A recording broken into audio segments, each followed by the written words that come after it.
You embarrass me every time you open your mouth in front of people who matter. Do you understand what tonight is? Derek built a whole division from nothing in 2 years. And you? You fix leaking faucets and check fire extinguishers for a living. You've done that for 6 years.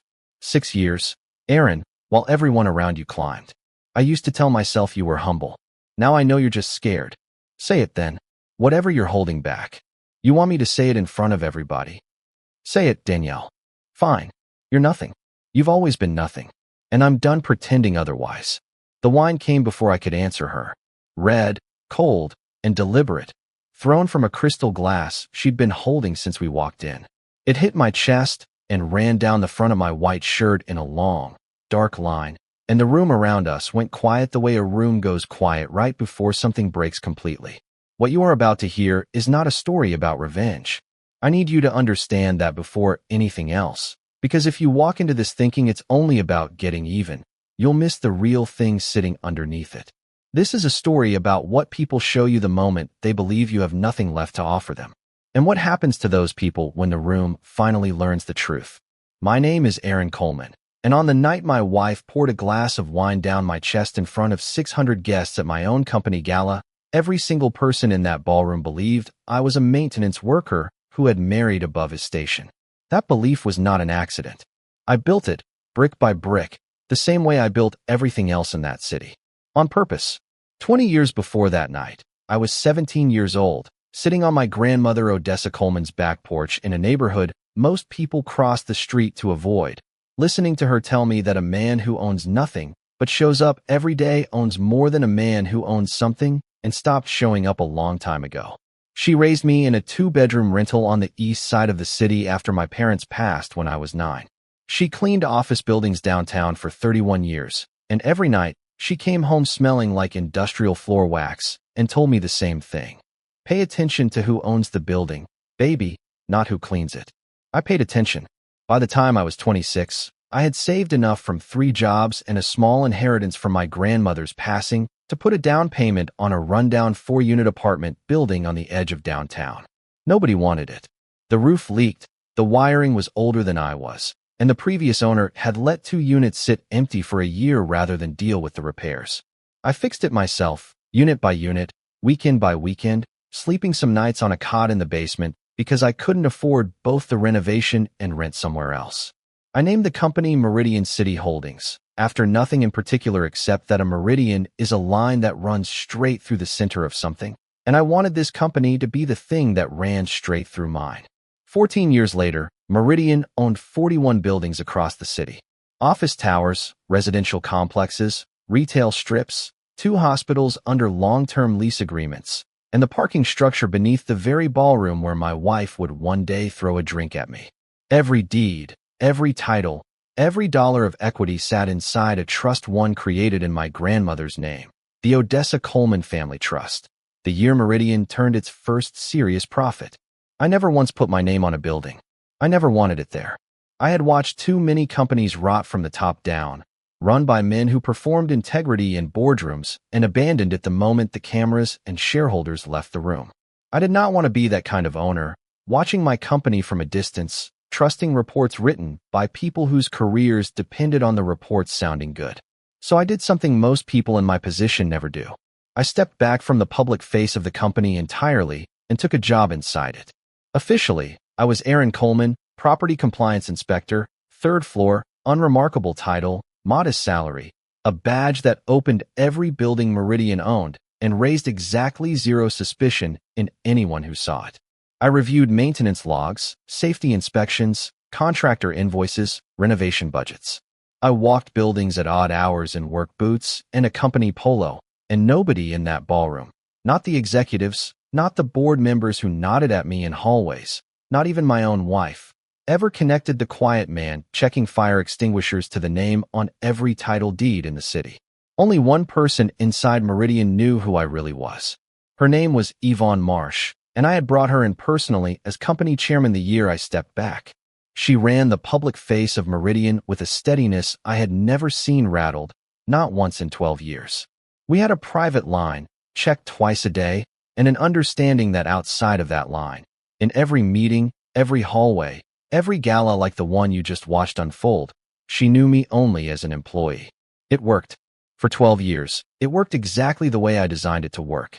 Then Derek Banks was hired as Vice President of Acquisitions and Development, and everything that had been quiet for 12 years began, slowly, and then all at once, to come apart. I met Danielle Whitfield 4 years before Derek ever walked through Meridian's doors, at a mutual friend's cookout on a hot Saturday in July. She had a laugh that made strangers turn their heads and an opinion about everything, from the city's housing policy to the correct way to season a pot of greens, and I liked her before she'd finished her first sentence to me. We dated for a year and a half before I proposed on that same back porch where my grandmother used to sit, because it felt right to ask her there, even though Odessa had been gone 6 years by then. When I told Danielle I worked in property compliance for a real estate holding company, she never asked for more than that. She was building her own career in marketing and told me early on that she never wanted to be a woman who needed a man's money to feel like somebody. I respected that. We signed a prenuptial agreement at her request, clean and separate, and I signed it without hesitation, because I believed then that what she wanted was independence, not distance. The first 3 years of our marriage were good, genuinely good. Sunday dinners at her mother's house in the same neighborhood I grew up in. Late nights on the couch arguing about nothing important and laughing about it after. A quiet, steady kind of love that didn't need an audience to feel real. I remember one night in particular, maybe 8 months into the marriage, when the heat went out in our apartment in the middle of February, and I spent 3 hours under the kitchen sink trying to trace the problem back to the building's aging boiler system before I finally admitted I needed to call someone. Danielle sat on the floor next to me the whole time, wrapped in 2 blankets, handing me tools I didn't ask for and laughing every time I muttered under my breath. When the repair technician finally arrived and fixed it in 20 minutes, she looked at me and said, "You know you didn't have to try and fix the whole building yourself, right? That's not your job." I remember smiling and telling her some habits just don't leave a person, and she kissed my forehead and said she liked that about me. She meant it, too. I could still hear it in her voice years later when I replayed that memory, trying to understand exactly where the woman who said that had gone. That's what made everything that came after so difficult to accept. It wasn't that she became a different person overnight. It was that the same woman who once found my instinct to fix things endearing slowly began finding it embarrassing instead, and I couldn't point to the exact day the shift happened, because it never happened on any single day. It happened the way most quiet betrayals happen, one small comparison at a time, until the distance between where we started and where we ended up was too wide to have been covered in a single leap.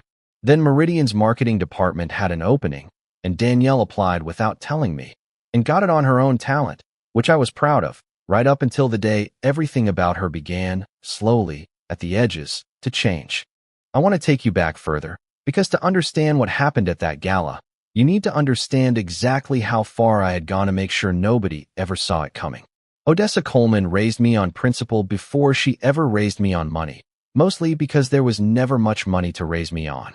She worked the overnight shift cleaning 3 downtown office buildings, and some nights, when I was young enough that daycare wasn't an option, she brought me with her. I did homework on the marble floor of a bank lobby while she buffed it to a shine most of the people who worked there never noticed. I remember asking her once why the men in suits never said good evening to her when they walked past. She told me, without any bitterness in her voice, that some people only see what a person is wearing, not what a person is carrying. I never forgot that. When Meridian started turning real profit, somewhere around year 6, I had a decision to make. I could step into the role most founders step into, the name on the letterhead, the face on the annual report, the man everyone in every room already knows to defer to before he says a word. Or I could do something harder. I could find out what my company actually looked like when the man with ultimate authority wasn't standing in the room reminding everyone to behave. I chose the harder thing. I created the Odessa Coleman Family Trust and moved every share of Meridian into it. On paper, the trust was managed by a board of directors and a chairman. In reality, I was the only living person who controlled it, and the only person who knew that was Yvonne Marsh. Yvonne had been a mid-level attorney at a firm Meridian used for early contract work, and I noticed 2 things about her the first time we worked together. She never took the easy read of a situation, and she never once flinched when I asked her a hard question. I offered her the chairman position on one condition, that she would run the public side of the company with complete authority, and that she would never, under any circumstance, reveal what I was doing underneath it, not even under pressure, not even when it would have made her job easier. Why would you want to hide from your own company? She asked me the day I offered her the role. Because the moment people know who's watching, I told her, they stop showing you who they really are. I don't want the performance. I want the truth. She agreed, and for 12 years, she gave me exactly that. My position as property compliance inspector was deliberately unremarkable. Nobody climbs a career ladder by impressing an inspector. Nobody flatters an inspector at a company party hoping for a promotion. I became furniture in my own buildings, and furniture sees everything, because nobody thinks to hide anything from it. I walked every property Meridian owned, some of them monthly, some of them weekly. I read every maintenance log, cross-checked every renovation invoice against the actual work completed, and flagged anything that didn't line up. Most of what I found was ordinary. A contractor overcharging by a few $1,000s here. A maintenance supervisor cutting corners on a fire inspection there. Small things, correctable things. The normal friction of running 41 buildings across a large city. Derek Banks was not a small thing. He arrived at Meridian with an impressive resume, a reputation for closing acquisition deals faster than anyone in the market, and a smile that made board members lean forward in meetings. Within 8 months, he had been given his own division, overseeing renovation and redevelopment budgets across 12 of our largest properties. Within a year, people were already whispering that he was being groomed for something bigger. I noticed the whispers before I noticed the numbers. That should have told me something. Danielle noticed him even before I noticed the whispers.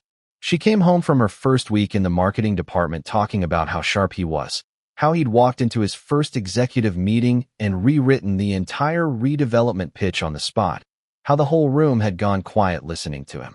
I didn't think much of it. Talented people get talked about. That's how offices work. Then she started talking about him every week. Then every few days. Derek closed the Ashgrove acquisition without breaking a sweat. Derek's presentation had the whole floor on its feet. Derek said, I have real instincts for this business, more than most people who've been here 5 years. I remember the exact night it shifted from admiration to something else. We were at dinner, and she was telling me about a renovation proposal Derek had pitched, and somewhere in the middle of the story, she looked at my hands and said, You still wear the same watch you had when we met. It still tells time, I said. She didn't laugh. She used to always laugh at that kind of thing. That night, she just looked at me for a second too long and then went back to her plate. I want to be honest about something. I noticed all of it.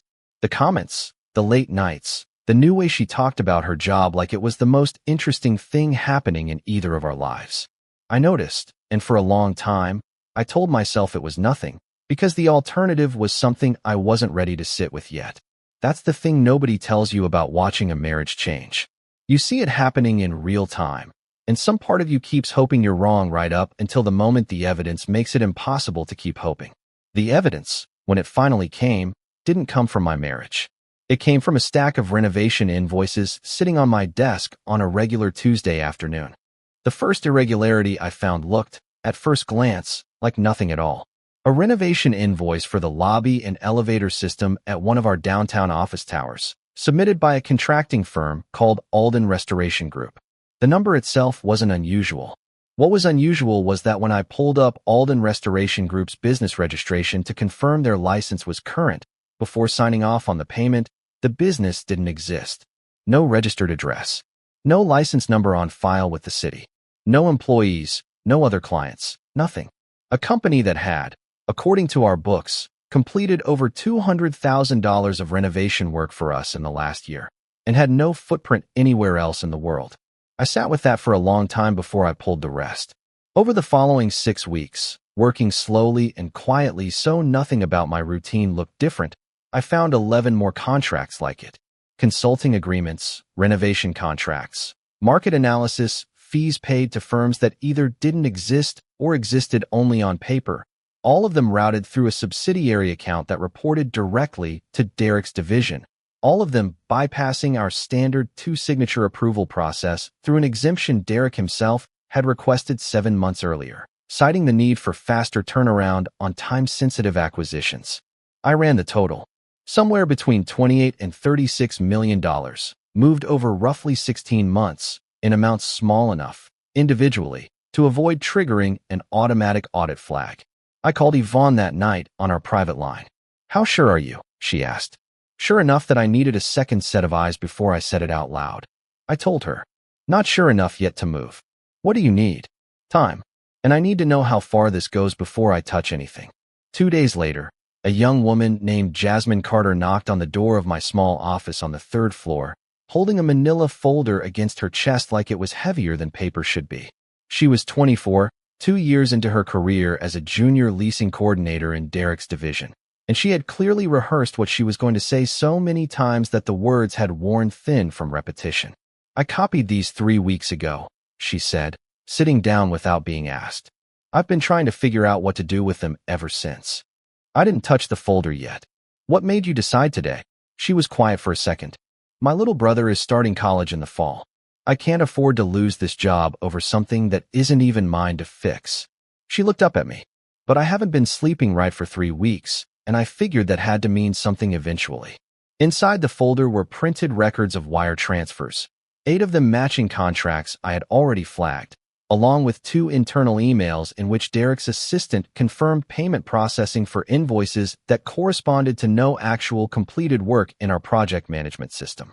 Jasmine told me Derek had already pushed out 2 other employees who'd asked the wrong questions at the wrong meetings. One had resigned under pressure after raising a concern out loud in a team review. The other had been placed on a performance improvement plan within a week of flagging a discrepancy to a manager who reported directly to Derek. "He uses the marketing team to manage the story," she said. "Every time there's a number that doesn't add up, there's a press release that week about some new partnership or expansion. It moves the conversation." I looked at her carefully. "You know who signs off on those releases?" "Your wife," she said. "I'm sorry.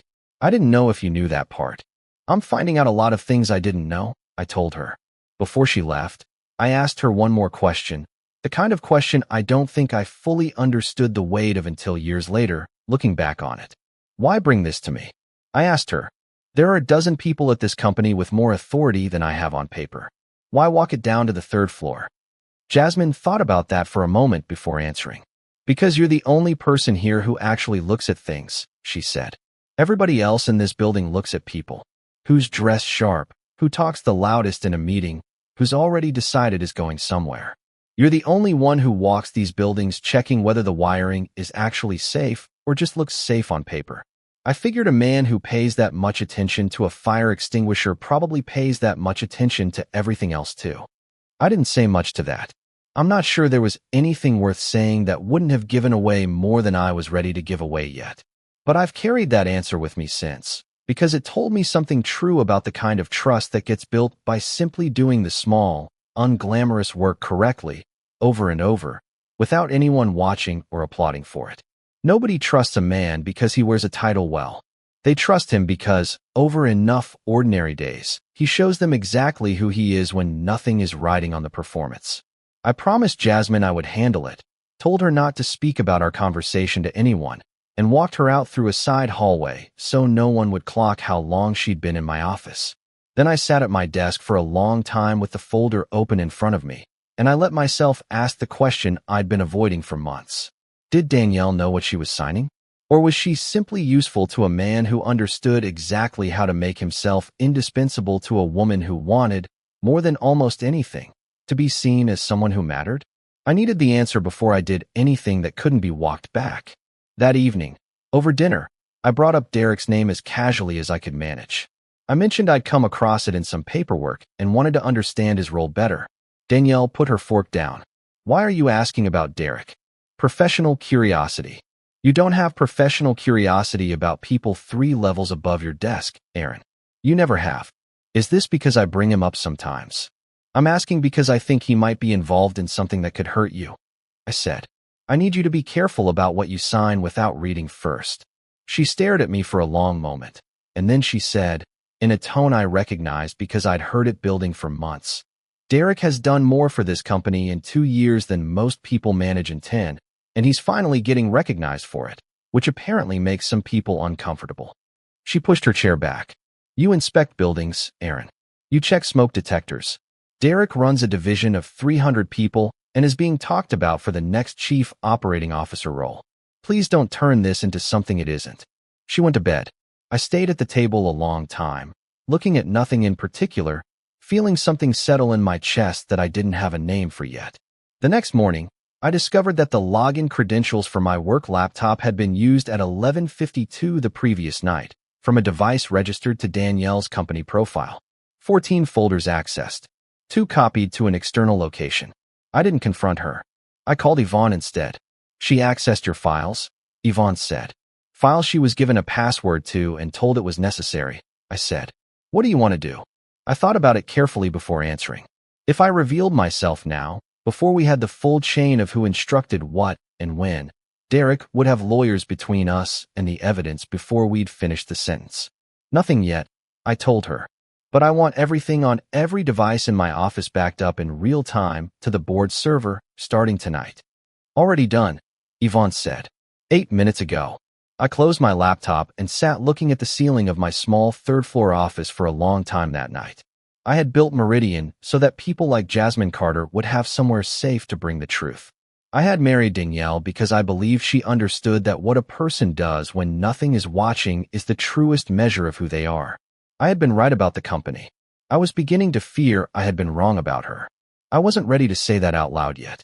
So I went home, said goodnight, and kept moving forward, one careful step at a time. The termination notice landed in the company system on a Wednesday morning. Jasmine Carter, effective immediately. Grounds: unauthorized copying of confidential financial records and violation of data security policy. I read it twice. Then I opened the attached documentation. A clean, orderly package of access logs and altered timestamps that pointed directly and exclusively at Jasmine. Too clean. The kind of clean that takes real effort to build. Derek had decided the investigation was getting close enough to threaten him, and he had done exactly what men like him do when the walls start closing in. He found someone smaller to put between himself and the truth. The notice had been routed through the marketing department for internal distribution. Danielle's signature sat at the bottom of it. I went to her office. She was on a call, but she ended it the moment she saw my face. "Did you read this before you signed it?" I asked, closing the door behind me. "It came through HR. Derek's office flagged it urgent. I processed it with the morning batch. Aaron, like I process 40 other things every day. Jasmine Carter is the person who brought me evidence of financial fraud in Derek's division. She's being fired because of what she found, not because of anything she did wrong." Danielle looked at me steadily. "That's a serious accusation to make about a decision that already went through HR and legal." "I know exactly what it is," I said. "I need you to ask for a 72-hour hold on this termination. Enough time to verify what actually happened. I don't have the authority to hold a termination that's already processed. You have the authority to flag it for review. You know that." She was quiet for a moment, and then she said, in a voice that had gone flat and careful, "And what exactly would I tell Derek's office when they ask why I'm holding it up?" There it was. Not what would I tell HR. Not what would I tell legal. Derek's office. I left without answering, because there was nothing left in that room worth saying. That afternoon, Derek moved to protect himself further. The IT team, which reported to a director who reported to Derek, ran what was logged internally as a routine systems audit. By the end of the day, the transaction records Jasmine had referenced had been overwritten on the primary server, and a new file had appeared under my employee login, timestamped 6 weeks earlier, suggesting I had accessed and altered the same records Jasmine was accused of touching. It was careful work. Not flawless, but careful enough to create doubt. And in a legal proceeding, doubt is often all a person like Derek needs. I forwarded everything to Yvonne. Her reply came back in 4 minutes. "Aaron, none of this touches the board server. Everything he's erasing is already mirrored. He's cleaning a room with cameras bolted into the ceiling, Aaron." I told her I wanted to wait until the gala. "Why give him that much rope?" she asked. "Because by the gala, he'll believe the evidence is gone, believe he's about to be named the next chief operating officer, and he'll be standing in a room full of witnesses with nowhere left to run. A man who thinks he's already won stops watching for the thing that ends him." "Your call," Yvonne said. "The board and the fraud investigators will be ready when you are." I found the recording 2 nights before the gala, and I found it by accident. Weeks earlier, after discovering my laptop had been accessed, I'd placed a small recorder in the third-floor conference room as a basic precaution, mostly expecting to catch nothing more than routine scheduling calls. Most of what it captured was exactly that. The file from the night of Jasmine's termination was different. 41 minutes long. The first 18 minutes were Derek walking Danielle through the situation with the smooth efficiency of a man delivering a quarterly report, framing Jasmine as a liability the company needed to clear away before the gala, a loose end that reflected poorly on the department Danielle managed. He told her my involvement in digging around was a problem that would resolve itself, and that once his promotion was formalized at the gala, he intended to move Danielle into the director of communications role she'd been working toward for 2 years. Then he left, and Danielle made a phone call. I almost stopped listening there. Something told me not to. The person on the other end was her closest friend from college, someone I'd met a handful of times over the years. The conversation started ordinary. The day, the traffic, a birthday coming up. And then Danielle said she was tired. Not tired the way people say it when they mean they need sleep. Tired the way a person sounds when something has been sitting on their chest for so long they've forgotten what it felt like before the weight arrived. She said she was tired of coming home to a man who never wanted more than the small, quiet life he already had. Tired of walking into rooms full of people who asked what her husband did, and having to figure out, every single time, how to make property inspectors sound like something worth mentioning. She said Aaron was a good man. She said it exactly that way. He's a good man. And then she said that being good had stopped being enough for her a long time ago. What are you going to do? Her friend asked. After the gala, Danielle said, once Derek's promotion is official, I'm going to ask Aaron for a divorce. I'm done wasting both our time. I sat in my car in the parking structure beneath our own building for a long time after that recording ended, and I want to be honest with you about what I felt, because it matters. It wasn't anger. Not yet. It was the stillness that comes over a person when something you've suspected for months finally becomes something you know for certain, and the last small hope that you were wrong quietly closes its door. She wasn't leaving because Derek had manipulated her into it. She was leaving because she had looked at the life we built together, weighed it against the life she wanted people to see her living, and decided ours came up short. Derek had simply given her a cleaner exit. I sat with that for a long while. Then I started the car and drove back to the office, because the gala was 2 days away, and I had work to finish. The day before the gala, Derek sent a company-wide memo, unauthorized, uncleared by Yvonne's office, announcing that he had been selected as the next chief operating officer of Meridian and would be formally introduced to the company at the annual celebration. It was written with the confidence of a man who believed there was no one left standing who could contradict him. He was thorough about the details of the evening, too. The seating chart had been redesigned so that the section nearest the stage was reserved for senior leadership and above. My clearance, according to the updated access protocol delivered to my desk that morning, did not qualify. I understood the memo for exactly what it was, an administrative notice dressed up to deliver a message. I forwarded it to Yvonne. She wrote back, Aaron noted, I'll make sure my seat has a clear view of the room. Aaron. The night of the gala, I arrived early and stayed near the back, close to the doors, dressed the way I always dressed for these events, plain and forgettable. Jasmine found me about 40 minutes in, moving carefully along the edge of the crowd. Her badge had been deactivated the day of her termination, but she'd borrowed a guest pass from a former coworker and come anyway. She pressed a small flash drive into my hand without stopping, her eyes fixed somewhere past my shoulder so as not to draw attention. Everything's on there, she said quietly. The original files before they got overwritten, the whole email chain from Derek's assistant. A full copy. I slid it into my jacket pocket. You shouldn't have come tonight. I know, she said. Then she finally looked at me. Is something actually about to happen, or am I just going to lose my job for nothing? Nothing is going to happen to you, I told her. I need you to trust me for about 30 more minutes. She nodded once and stepped back into the crowd.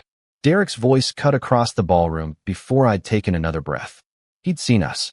He crossed the floor with 2 security guards behind him, making sure as many people as possible watched him do it, and announced, loudly enough for half the room to hear, that Jasmine Carter had trespassed on company property following her termination, and that I appeared to have just received stolen materials from a former employee under active investigation. The crowd rearranged itself into a loose circle around us, the way people do when they can smell a scene forming. Danielle appeared at Derek's side. I don't know if she'd been standing nearby already or if his raised voice had pulled her over.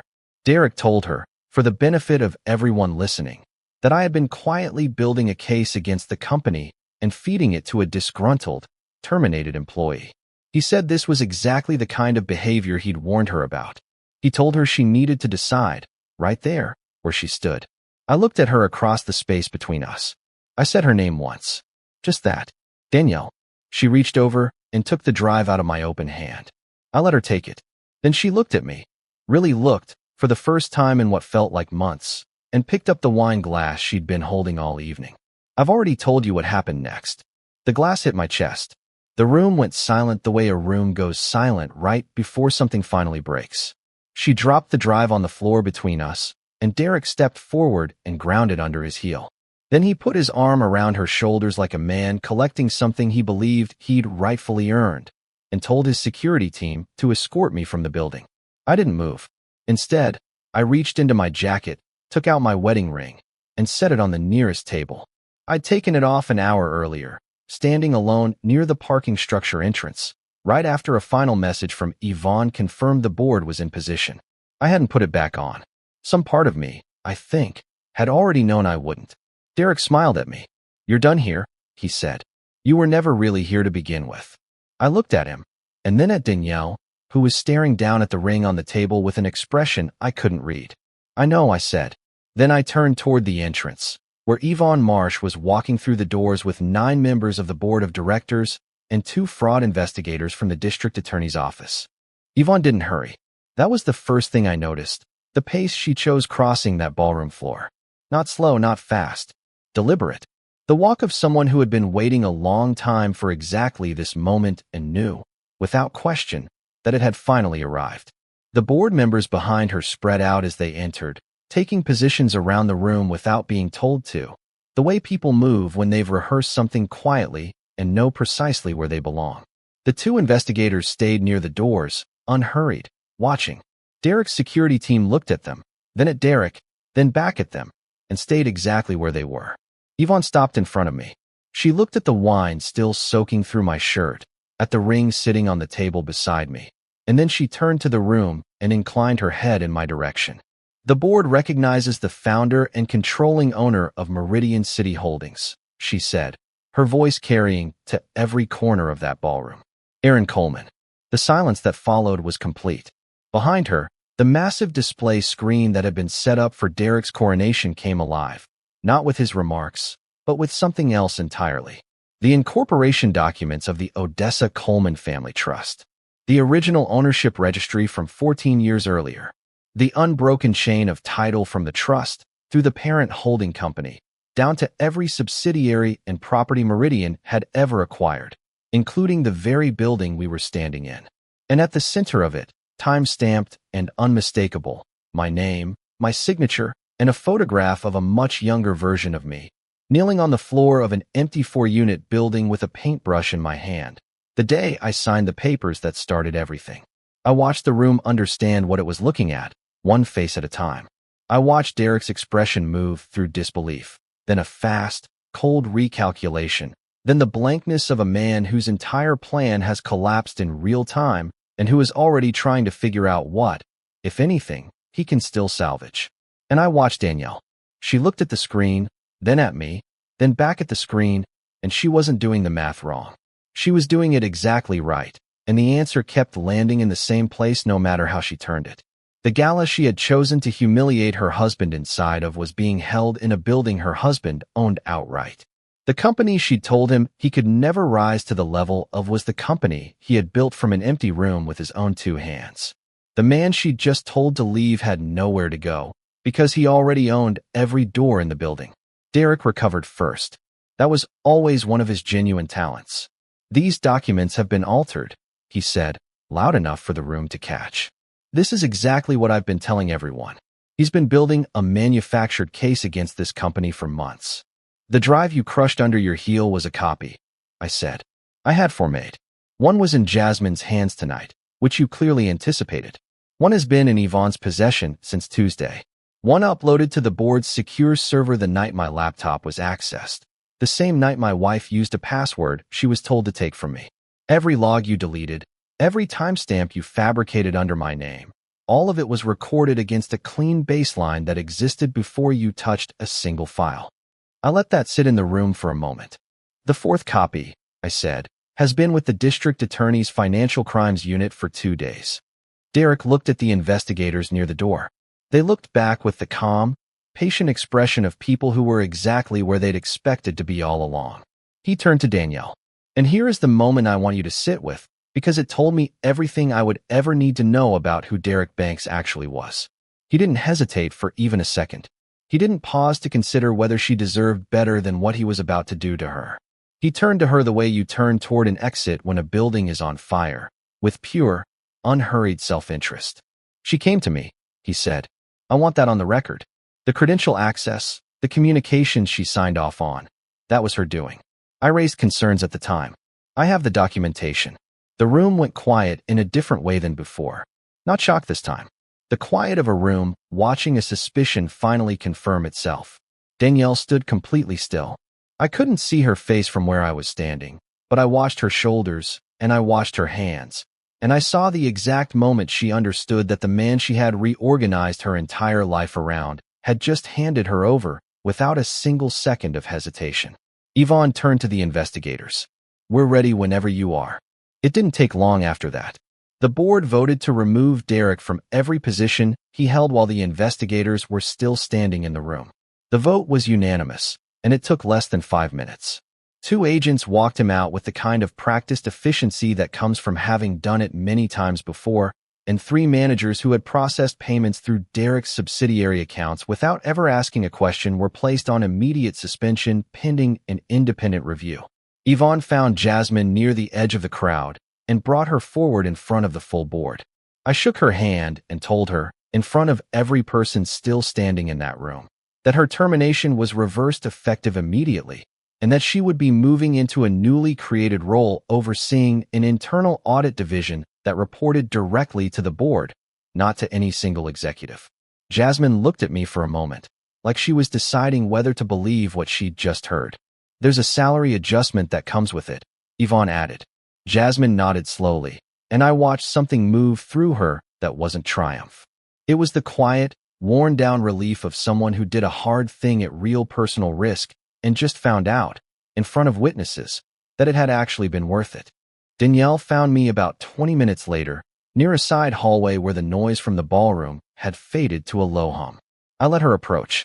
I owed her that much, at least, the chance to say whatever she'd come to say. She looked different than she had an hour earlier. Not smaller exactly. More like someone who had been holding a performance up for a long time and had finally set it down and wasn't sure what her own face looked like without it. I didn't know, she said, about who you were. I need you to believe that I genuinely didn't know. I believe you. Derek told me you were working against the company. Against both of us. I thought. She stopped, started again. I was wrong about him. I understand that now. I understand exactly what I was to him. I know that too. She was quiet for a moment, and then she said, if I had known about the trust, about everything you built, I would never have treated you the way I did tonight. I need you to hear that. I looked at her for a long time before I answered. That's the part you're still not understanding, I said. It was never that you didn't know I had money. It's that you decided a man without a title, without a visible kind of success, was someone you were allowed to disrespect. You didn't treat me the way you did tonight because you were deceived about what I owned. You treated me that way because somewhere along the line, you decided the version of me you could see wasn't worth the version of yourself you wanted people to think you'd married. She didn't answer. The problem was never that you didn't know I was wealthy, I said. The problem is what you think about people who aren't. I didn't say it to hurt her, even though I understood it probably would. I said it because it was true, and because some part of her had likely known it for a long time and had simply found ways not to look at it directly. I left her standing in that hallway because I had other things that needed my attention that night, and because some conversations only need to be said once, clearly, for the person who needs to hear them to finally understand. The divorce that followed moved exactly the way our prenuptial agreement laid out. Her personal assets remained hers. Her professional consequences were separate from anything I directed, because the board, not me, determined that she had signed off on communications she should have reviewed and passed information to Derek she should have questioned. She left the marriage without the title she'd been chasing, without the man she'd chosen over the one she had, and without the future she'd quietly reorganized her life around building. I didn't watch her walk out of that building for the last time. I had a company to steady, and I had spent enough years watching from a distance to know exactly what needed to happen next. Now, before I tell you what came after, I want to go back to something I haven't told you yet, because it matters to how this story ends, not just how it climaxed. There was someone else in that room the night of the gala, someone I hadn't mentioned yet, because she wasn't part of the confrontation. Her name was Renee Ashford, and she ran Meridian's Building Operations Division, the department my quiet inspector job technically sat inside of. She had been my direct supervisor, in title only, for 3 years, and in all that time, she never once treated me like furniture the way most people did. Renee used to bring me coffee on the mornings I worked long inspection routes, not because she owed me anything, but because that was simply who she was. She asked about my grandmother once, after I mentioned Odessa in passing, and she remembered the name months later, which almost nobody ever did. She never once asked what I made or what I drove or where I was going in my career. She talked to me like a person worth talking to, on ordinary days when there was nothing to gain from it. I hadn't let myself think about that too closely while I was still married. It didn't feel like something I had the right to notice. But standing in that hallway after Danielle walked away, I found myself thinking about the fact that somewhere in that ballroom, there was a woman who had treated me like I mattered long before she had any reason to believe I owned the room we were standing in. I want to be careful here, because this isn't a story about replacing one person with another the moment the first one is gone. That would cheapen everything that came before it. But I think it matters to tell you that even in the middle of losing something, I was starting, quietly, to notice what real regard had looked like the entire time, sitting right beside me, asking nothing in return. The months that followed moved faster than I expected and slower than I wanted, both at once. Derek Banks was indicted on 11 counts, including wire fraud, embezzlement, and obstruction of an internal investigation. The total recovered exceeded $31 million once forensic accountants finished tracing every shell contractor back to its source. The trial itself didn't take long. The evidence, built quietly over months by a man everyone had assumed was too unimportant to be dangerous, left very little room for argument. I testified once, plainly, without theatrics, laying out the trail exactly the way I'd built it. Jasmine testified after me, steadier than I expected, telling the room about the 3 weeks she went without sleeping properly before she finally decided that meant something and walked into my office anyway. Meridian changed after that, and I made sure the changes were structural, not symbolic. We built a formal whistleblower protection program into the company's governing documents, independently overseen, so that no future executive could quietly dismantle it the way Derek had tried to dismantle Jasmine's career. We restructured our approval processes so that no single division could route large sums of money through an exemption one executive requested for himself. Power concentrated in one set of hands, I had learned the hard way, is not efficiency. It's exposure waiting for the right person to notice it. I came out publicly as Meridian's owner not because I wanted the attention, I still don't, if I'm honest, but because I understood, finally, that my anonymity had left a vacuum, and vacuums get filled by people who know exactly how to use the dark. Oversight was never about controlling people. It was about protecting the ones who couldn't protect themselves from someone like Derek. Jasmine gave the opening remarks at the company's first ethics summit that fall.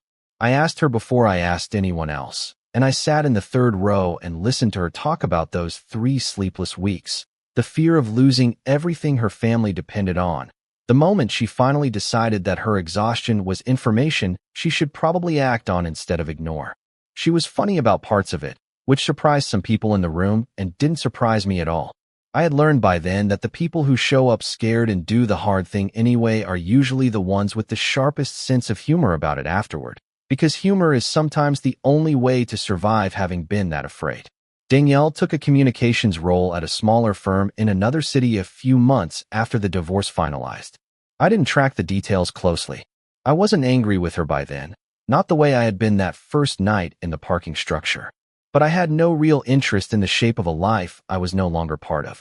She had made her choices with her eyes open, and the consequences of them belonged to her to carry. That wasn't cruelty on my part. That was simply how accountability works when nobody steps in to soften it on someone's behalf. At the following year's gala, I stood in almost the exact spot where Danielle had poured that glass of wine down my chest 12 months earlier. We had redesigned the seating for that event and every event after it. There was no more senior leadership section set apart from everyone else.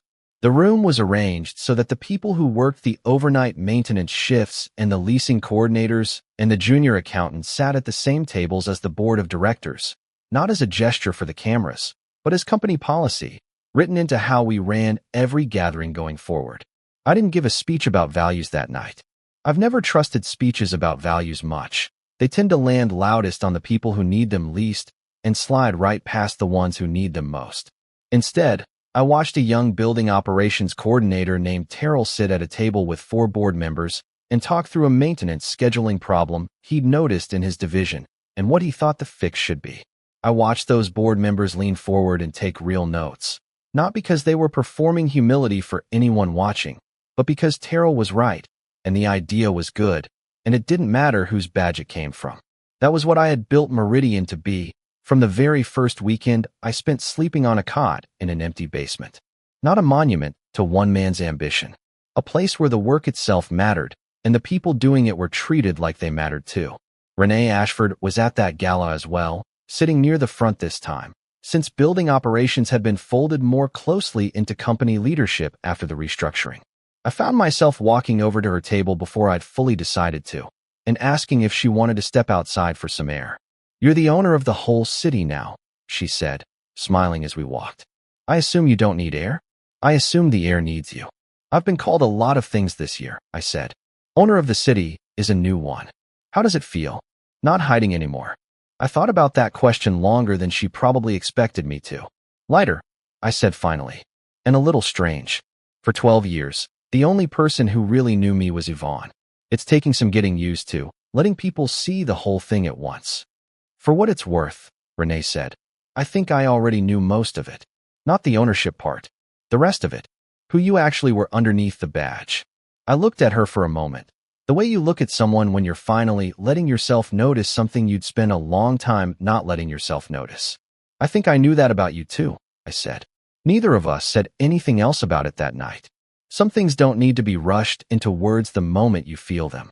But I remember standing on that terrace, looking out over a skyline full of buildings I'd built from nothing, and thinking that for the first time in longer than I could easily measure, I wasn't standing there wondering whether the person beside me could see me clearly. I already knew she could. She always had. I want to slow down here, because I think this next part is the piece people skip past too quickly when they tell stories like mine, and it's the piece that actually matters most. Being known publicly, after 12 years of choosing to be invisible, was harder than I expected it to be. Not because people treated me badly. The opposite, actually. Almost overnight, executives who had walked past me in hallways without a second glance for years started remembering my name in meetings. Contractors who used to hand me forms without eye contact started asking about my weekend. It was disorienting in a way I hadn't prepared for, because I understood, watching it happen, that none of these people had changed.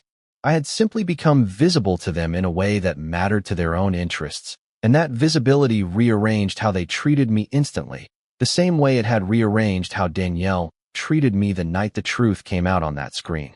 It made me think differently about something my grandmother used to say. She always told me that some people only see what a person is wearing, not what a person is carrying. I used to think that was a warning about other people.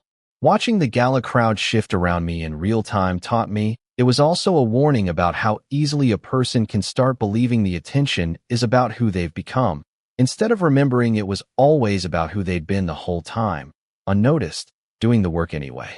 I made a decision early on that I wasn't going to let that shift change how I moved through my own company. I kept walking buildings, though less often, since running Meridian openly took up more of my time than hiding inside it ever had. I kept eating lunch with the maintenance crews when I could. I made sure Terrell, and every coordinator like him, knew their ideas would be heard whether or not a camera was pointed at the room. Yvonne and I talked about this once, a few months after the gala, sitting in her office with the door closed the way we used to talk on our private line. You could have stepped into the spotlight the day this all became public and let it change you, she said. A lot of men in your position would have. I watched what it did to Derek, I said.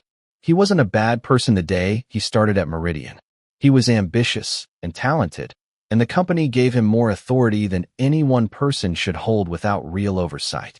I don't think men like that set out to become what he became.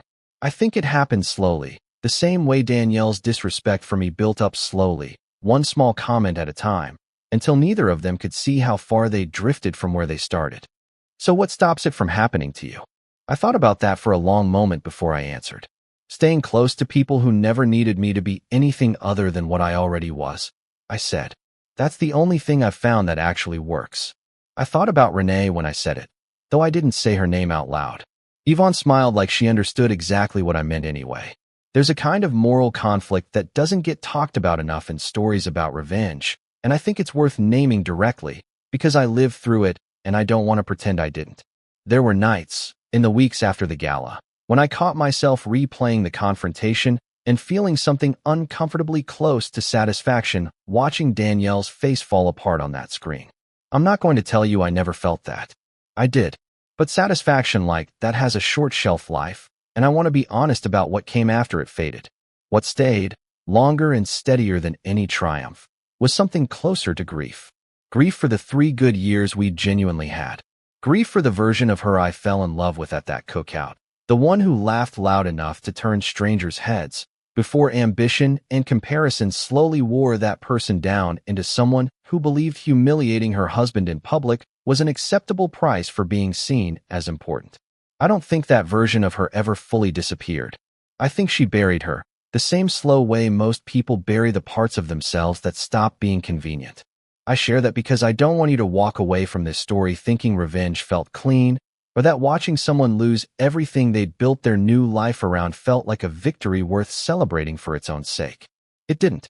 What felt like a victory, the real one, the one that actually lasted, was watching Jasmine walk into that ethics summit with her head up, watching Terrell get taken seriously at a table full of board members, watching Meridian become the kind of place my grandmother would have recognized as decent, all the way from the top floor down to the basement she used to clean. That's the part of this story I actually built my life around protecting.